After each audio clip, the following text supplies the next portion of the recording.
Salve VVVVV, aqui quem fala é o Tupã. Bom, para começar o capítulo, quero dizer que tem momentos que me irrita o estilo japonês de contar uma história.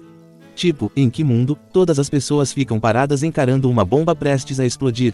Ao mesmo tempo que entendo, porém, entender não me impede de criticar. O Genos também, o boneco dá uns moles que só por Deus. Ao mesmo tempo que, se ele derrotasse os vilões, o protagonista seria cabeludo. Mas tem uma coisa que o One Punch não faz muito bem. Por exemplo, por que nenhum herói de classe S, além do Puri Puri e Genos apareceu? Porque eles existem, sabemos que são 17, mas por que não vieram? O Bang dá pra saber, o velho só se importa com o dojo dele, nem sei porque ainda é herói. Talvez a aposentadoria seja uma merda, pique Brasil. Ainda assim, Bang é só um, e os outros? O Cavaleiro de Metal voa com propulsão a jato e nada. E sabemos que o Max não é o único, por assim dizer, velocista entre os heróis. Pra mim, falta um cuidado nisso. Por exemplo, o Saitama poderia, no dia seguinte, ver no jornal sobre como monstros de nível demônio apareceram em outras cidades ao mesmo tempo que o Rei do Mar, o que justificaria a ausência dos heróis da classe S. Sem isso, e se você não tiver a experiência de estar relendo o mangá, é como se os heróis de classe S não existissem. Só existem quando é necessário. Se não é necessário, eles não existem. A tecnologia da associação de heróis também sofre disso. Sem falar que em One Punch Man, nada tem muito peso. O que faz sentido, é uma história feita pra ser engraçada. Apesar de não ser um Gintama da vida. Bom, voltando para o capítulo, de entrada tem a capa e nela tem a roda da justiça debaixo de muita chuva. E quando passamos a página, temos ele numa magrela, o ciclista sem licença dando a vida pra chegar no local do crime.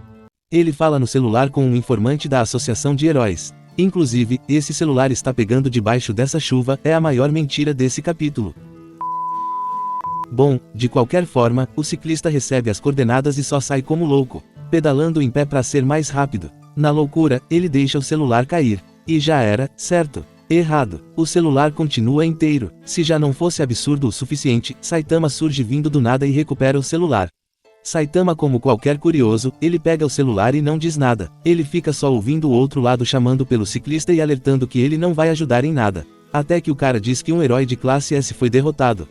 Então a missão será passada para um tal de Esquadrão de Dominação. Famoso, ideias que morreram com o tempo. Sem falar que, se ele não queria que o ciclista fosse, porque disse onde o Rei do Mar estava. Enfim, Saitama decide falar depois que ouviu sobre o herói de classe S. Imaginando que esse herói derrotado seria o Genos, imagino. Então ele pede a localização do monstro, e manda acelerar porque está chovendo.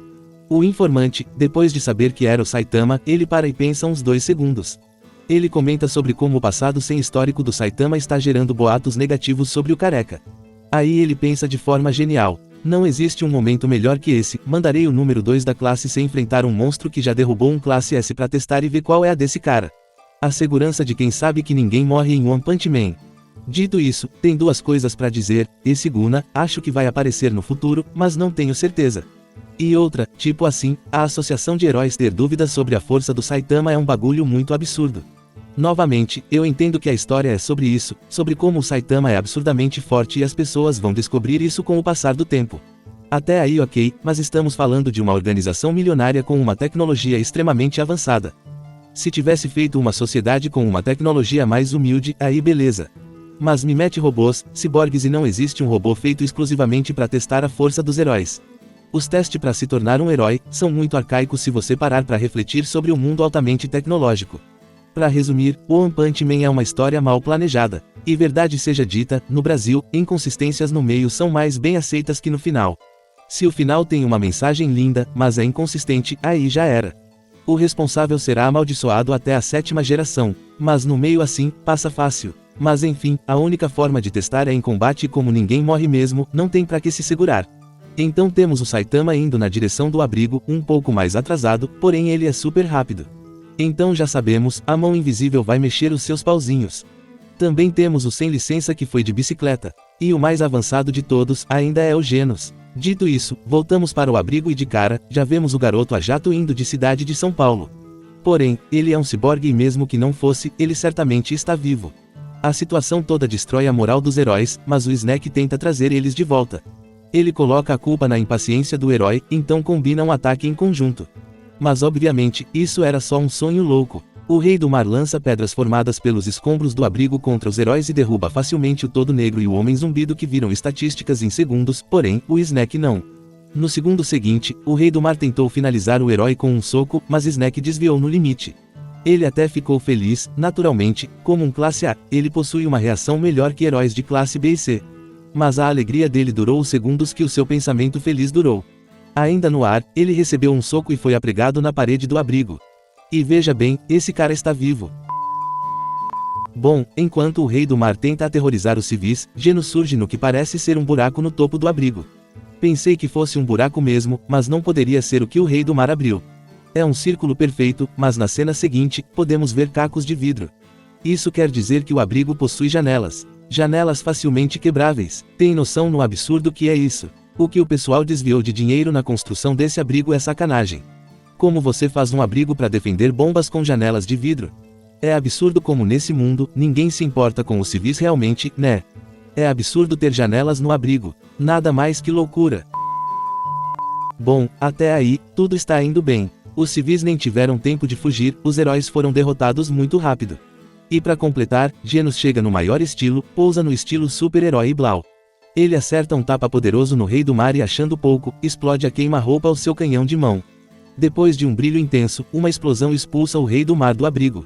A minha impressão é que o Genos abriu um novo buraco no abrigo. E inclusive, voltando nas coisas que sinto falta em One Punch Man.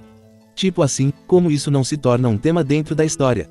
Como a destruição do abrigo não se torna notícia. Como um abrigo ser destruído não se torna um tema entre os civis, como não gera desconfiança e até revolta. E não precisa nem esperar para ver. Isso já aconteceu no problema anterior. Toda a tragédia e destruição causada pela queda do meteoro já não existe. É como se não tivesse acontecido. E isso se repete, quase nada que acontece em One Punch Man tem impacto no decorrer da trama. Se algo gera algum impacto, já fica esperto, provavelmente, vai ser reaproveitado em algum momento. Bom, voltando, Genos expulsa o Rei do Mar e vira para os civis, ele quer saber se tem outros seres iguais por perto. O porquê ele pergunta para as pessoas algo que bastava olhar em volta é um mistério. Mas a loucura segue com o pessoal comemorando, na visão deles, agora sim, estavam salvos. E por algum motivo inexplicável, Genos fica mexido com a cena da multidão comemorando. É bem rápido, mas enquanto ele se distrai, o equipamento que detecta sinais de vida para de funcionar. Algo normal, numa chuva dessas, não ter problema elétrico é quase impossível. No entanto, essa falha custou caro. O Rei do Mar voltou pelo mesmo caminho que foi jogado, superando, talvez, até a velocidade do Sonic. Em segundos ele voltou, agarrou o braço direito do Genos e tentou grudar Genos numa parede. E caso não tenha percebido, isso é uma referência. Na verdade, não é. Ou é, bem, o Genos acabou bem quebrado. E esse cara ter desviado é absurdo. Bom, Genos perde o braço direito e fica com o lado direito do rosto bem danificado. Já o Rei do Mar mostra um belo buraco no rosto. Imagino que, se o Genos não tivesse o dever de tomar uma surra, talvez, ele pudesse até vencer essa luta. Infelizmente para o Genos, os danos do Rei do Mar se regeneram muito facilmente enquanto os dele, enfim, Genos se lamenta, ele dormiu mais uma vez. Até se questiona até quando será tão descuidado. Dito isso, eu respondo, talvez até os capítulos finais. Afinal de contas, você é uma das escadas desse mangá. E de volta às minhas irritações com o shounen. O pessoal só começa a fugir depois que o Genos praticamente implora. Em outras palavras, se o Genos não diz, fujam seus lixos, ninguém se moveria.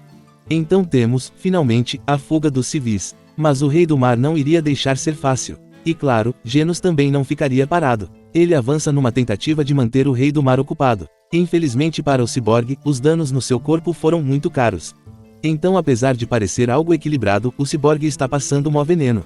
Mas, obviamente, não ficaria só nisso. O capítulo fecha com um dos maiores absurdos desse mangá. Enquanto a porrada está comendo, os civis fogem. Até que do absoluto nada, uma garotinha decide dar apoio para o Genos. Meteu uma de Sakurai e gritou, Tasquete para o Genos. Em resposta, o Rei do Mar retirou um poder da bunda e cuspiu ácido na menina linguaruda. Aí foi o momento do herói interior do Genos brilhar. Sem pensar duas vezes, Genos pulou na frente do ácido. É isso galera, todo mundo vai. Abraço e até a próxima.